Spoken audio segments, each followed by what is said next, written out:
होता है। अभी सबसे पहले चर्चा की हमारे अनुसूचित मोर्चा के अध्यक्ष ने भी चर्चा किया और मैं बार बार जब भी जाता हूं ऐसे जगहों पर मैं सचेत करता हूं लोगों को, ये जो समाज में आज भीम और मीम का जो नारा चल रहा है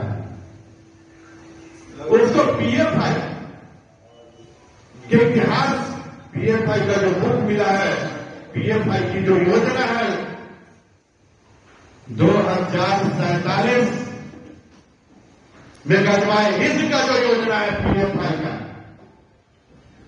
उसको साकार करने के लिए ये समाज के अंतिम वर्ग में भीम और मीम का नारा चलता है। तो मैं ऐसे अपने भाइयों से कहना चाहता हूं कि भीम कौन, बाबा भीमराव अम्बेडकर को लीजिए या महाभारत के उस भीम को लीजिए, भीम ने हमेशा धर्म के लिए लड़ाई लड़ी है, भारत माता के लिए लड़ाई। आपका ये भीम आपको आपके भीम को मिला कर राज्य सत्ता तक पहुंचना चाहता है, इसलिए भीम गजवाए हिंद का सपना पूरा कर लेगा। बाबा साहब के संविधान को सबसे पहले जलाने का काम और सरिया कानून लाने का काम करेगा, ये आपको समझाने का काम करेगा। और ये सच्चाई है, ये हम लोग की चिंता भी है, हम लोग इसके लिए बहुत चिंतित भी है।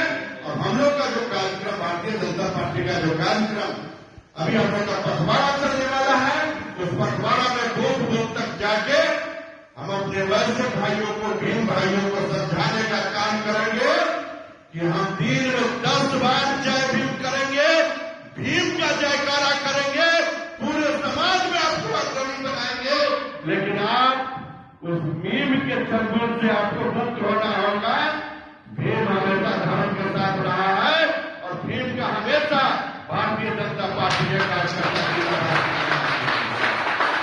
समाज में एक संदेश देना है मुझको, समाज की अंतिम पंक्ति में हमको बैठ के इस चीज को समझाना है। और अधिकांश लोग समझ भी गए। हम लोग कहते थे, गाना सुनते थे कि गरीबों की सुनो वो तुम्हारी सुनेगा, तुम 1 पैसा दोगे वो 10 लाख देगा। तो आज के चुनाव में, इस बार के चुनाव में उस गरीबों ने समझा दिया और लोग जाल बिछाते रह गए, बरगलाते रह गए। लेकिन एनडीए के प्रति गरीबों का जो रुझान आया, ऐतिहासिक 202 सीट जीत के आज बिहार में भाजपा का मुख्यमंत्री अगर बन रहा है तो वो उन गरीबों का देन है मित्रों। इसलिए लोग समझ भी रहे हैं कि हमारे लिए कौन काम करने वाला है, कौन नहीं करने वाला है। लेकिन उस समाज में जो ये पीएफआई के लोग, गजवाए हिंद के लोग जो समाज में विकृति पैदा कर रहे हैं, उस विकृति को समझाने की जरूरत है और उनको भी खदेड़ने की जरूरत है।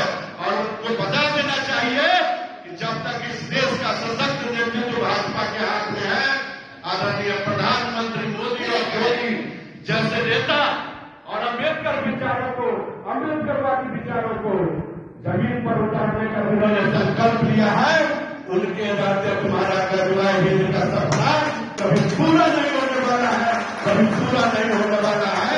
और हमारे भीम हमारे साथ ही रहेंगे, तुम उसको अलग नहीं कर सकते।